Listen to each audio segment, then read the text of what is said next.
morning. Have you ever had the time or had a time when you are looking at curriculum and you're like, what does this mean? Like, how do you teach something if you don't exactly know what it means? And especially when you find yourself in a position where you have to teach coding, but you haven't been trained on coding or what maybe even these statements mean. Now, I know that the government does a good job on their curriculum for putting like these little underlined areas that you can click on and it shows you what it actually means, right? But what if I told you that there's an app that you can take your curriculum to and it will explain what it means. So that's what we're going to do today. So today I'm looking at the grade 5 expectations for coding. So the first one is to solve problems and create computational representations of mathematical situations by writing and executing code, including code that involves conditional statements and control structures. Clear as mud, right? So check this out. I can literally go and take the expectation, copy it, go to Magic School. Then I can go to this thing called Curriculum Standards Unpacker Tool, right? It's a standards unpacker tool, sorry. And so I can, when I go in there, all I'm going to do is choose the grade. So these guys are in grade 5. And here's my curriculum to unpack, right? And then I'm going to ask it to generate. So what this does is it basically will break down what it is that I need to teach in human terms.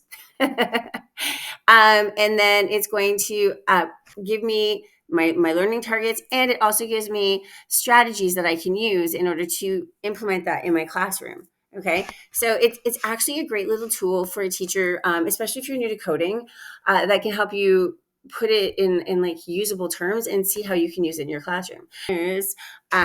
And this is just another great gem. So multiple explanations for complex concepts. So I love this one because have you ever been teaching in your class and you're like, well, this is how you do it. And they're like, well, but why? But why? I don't get that. And you're trying to think, how can I explain this in a different way? And you think you've explained it in every way possible that you can. Okay. I can literally, so this is where you can take that expectation once again, put it in. No, yeah, there it is. And hit generate. And it will create once again, it's going to Python, but it's actually, yeah. So there are various ways that it's actually giving you a variety of examples on how you can code without coding necessarily with a computer, right? Like giving directions, writing a recipe, playing a musical instrument. One thing I like to do is like put directions on like little cube cards and have their friends code their friends like they're a robot, just by putting the cards in front of them and getting them to go directionally around a room. So I don't know. I just think that there's a lot of people asking me, well, I don't know how to do coding. I don't know what that is. I've not been trained in it. And this is a great way for them to explain those concepts.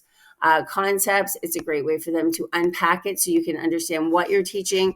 And here's another one too. There's also, where is it? Sorry. The concept understanding generator, which is the one that another one that I go to a lot.